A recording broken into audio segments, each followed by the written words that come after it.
If you think you're safe inside your own home, you haven't heard what you're about to hear. I was never the kind of person to believe in the supernatural, but after what happened to me and my friends in that forgotten cabin buried deep in the forests of Washington, I haven't had a peaceful night's sleep since. It started as a spontaneous getaway. 3 of us looking to escape the noise of our daily lives by renting a rustic cabin we'd found through a vague online listing. No reviews, no pictures, just a pin on the map and a dirt cheap price. The road up was a nightmare. Twisted, unpaved paths with barely any cell reception and dense pine trees that swallowed sunlight whole. But by the time we arrived, we were too tired to care that the place looked like it hadn't been touched since the 70s. Inside, the air was thick with the scent of mildew and something faintly metallic, and we noticed strange carvings etched into the wooden beams, runes or symbols none of us could recognize. That first night, we laughed off the unease, blaming it on the creaky floorboards and a distant howl that sounded too human to be a wolf. But by the second night, we started hearing footsteps around the cabin long after midnight. Slow, deliberate steps crunching the dry forest floor, stopping right outside the windows, then disappearing into silence. On the third night, we found animal bones arranged in perfect circles just outside the front door, and the scratches began, first on the door, then the walls, and finally on the inside of our bedroom doors. We tried to leave, but every path we took circled us back to the cabin like the woods had swallowed the roads entirely. When we finally broke through the tree line 2 days later and made it to a ranger station, we told them everything, only for the ranger to go pale and quietly say, "That cabin burned down in the 90s. No one's been able to find it since." The second story came from a guy I met while hiking in Montana last summer, who told me about his brother's disappearance during a solo camping trip near the Bitterroot Mountains.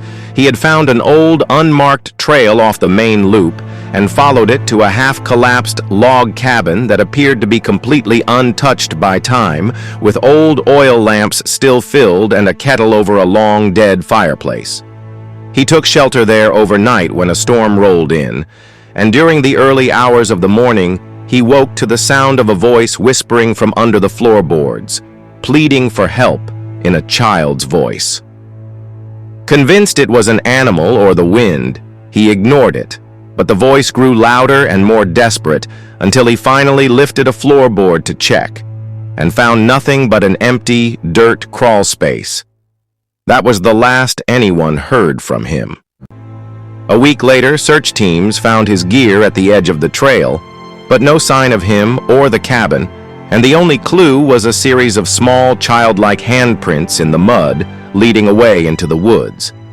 The third and final story comes from a couple who inherited a remote plot of land in upstate New York from a relative they'd never met, and on it sat a deteriorating cabin, sealed with rusted chains and a heavy iron lock. Despite the warning carved into the door, "Do not enter, it follows," they broke in out of curiosity, finding only a few pieces of broken furniture and a basement hatch that had been nailed shut from the outside. That night, they heard dragging sounds below them, like something heavy being pulled across the floorboards beneath their bed, followed by a thump against the basement hatch. Each night, the sounds grew louder and more frenzied, until finally, the hatch burst open and the noises stopped. They fled that same night, but when they returned with authorities days later, the cabin was gone. No foundation, no debris, just a circle of scorched earth and claw marks leading out into the woods. And the worst part? The woman swears she still hears that dragging sound some nights when the wind dies down, always just outside their bedroom wall, even though they live in a third-floor apartment hundreds of miles away. We thought we were just getting a great deal on a secluded rental for the weekend. $75 a night for a cabin buried deep in the Smoky Mountains, with no neighbors for miles and nothing but forest in every direction. But by the time we realized something was wrong, we were already too far in to get out. It was me, my girlfriend Cassie, and our friend Malik, and from the moment we stepped out of the car, the air felt off. There was this unnatural stillness. No birdsong, no rustling leaves, just the sound of our own footsteps and a strange electrical hum that seemed to come from the trees themselves. The cabin looked fine from the outside, just weathered and forgotten, but inside it was clear no one had stayed there for a long time. Dust an inch thick, furniture draped in white sheets, and the unmistakable smell of damp earth and rot. We spent the first night sitting around the fireplace, drinking and joking about ghost stories. But around 2 a.m., Malik said he saw something move past the window. A shape, tall and thin, gliding between the trees. We brushed it off until we found huge footprints in the mud outside the next morning. Bare feet, human-like but distorted, with claw marks at the toes. That day, Cassie noticed strange details none of us had seen before.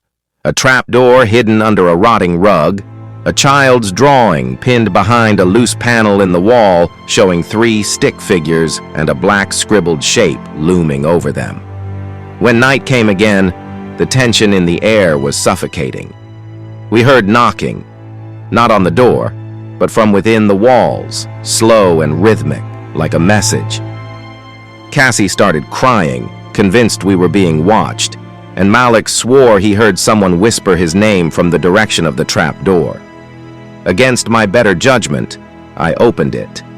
A steep staircase led into complete darkness, colder than ice, and when I shined my flashlight down, I could swear the light was being swallowed by the black. That's when the smell hit. Something rancid and sweet, like rotting meat soaked in perfume. We slammed the trapdoor shut and stacked furniture on top of it, but whatever was down there wanted out. That night, Cassie vanished from our bed without a sound. We tore through the cabin, screaming her name, only to find the trapdoor wide open, furniture tossed aside like it weighed nothing.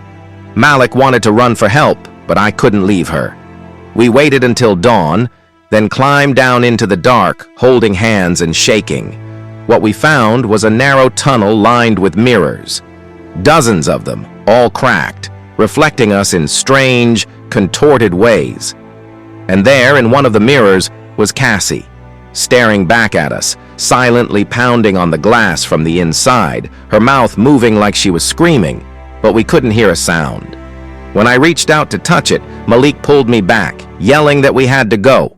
We barely made it out of the tunnel, and when we got back above ground, the cabin was gone. Just trees and dirt, no foundation, no sign it had ever been there. To this day, I don't know if I left part of myself in that mirror or if something followed us back. But sometimes, in reflective surfaces, car windows, black screens, I catch a glimpse of Cassie's face, still screaming silently from the other side.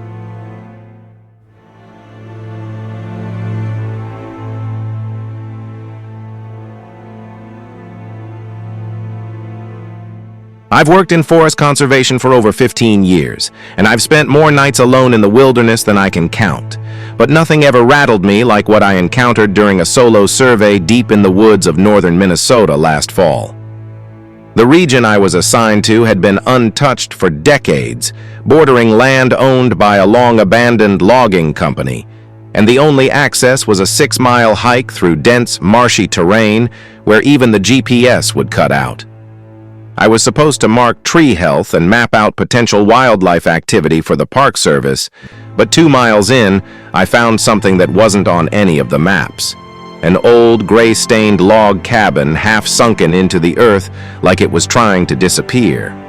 The odd thing was, it wasn't weathered the way you'd expect. The wood looked preserved, almost wet, and there were fresh drag marks around the perimeter, like something had been moved recently. I radioed it in, but the signal was too weak to transmit, so I decided to log it manually and take photos. When I stepped onto the porch, the air changed. The smell of damp pine was suddenly replaced by a foul, earthy rot. And there was a sound, low and constant, like whispering carried through the trees. I called out, assuming maybe some squatters were inside, but no one answered. Still, the door creaked open on its own, revealing a single-room interior with dustless furniture, unlit candles, and a dining table set with rotting food that looked recent, like it had been left out days ago. Then I noticed the photos. Hundreds of old, black and white portraits covering the far wall, each one nailed carefully into the wood, each of a different person staring directly into the camera. At the center of the collage was a newer photo, printed in color, and it was me, taken from a distance while I was hiking into the woods earlier that morning. My stomach dropped, and I backed out of the cabin, nearly tripping over the steps, only to hear the unmistakable sound of footsteps inside, slow and heavy. But when I turned to look again, the door was shut, the windows dark. I didn't sleep that night. I made camp far from the cabin, too far to see it, but not far enough not to hear what came after sundown. Laughing, low and broken, circling my tent all night, never quite touching it, but never leaving. At first light, I packed up and hiked out without finishing my survey, ignoring every protocol. When I got back to the ranger station and told my supervisor, he didn't even look surprised. He just asked if I saw the portraits. When I nodded, he sighed and said, "That cabin's been gone since '58, burned down in a forest fire. You're not the first to see it, but you're lucky to come back." I pressed him for more, but he shut down. Just told me to file a false GPS reading and forget the whole thing. I tried, but a few weeks later, a package arrived at my home. No return address, no note. Inside was a framed black and white photo. It was me, taken from just outside my bedroom window, staring straight at the camera, eyes wide in the flash, and behind me, in the glass reflection, the cabin door stood open once again.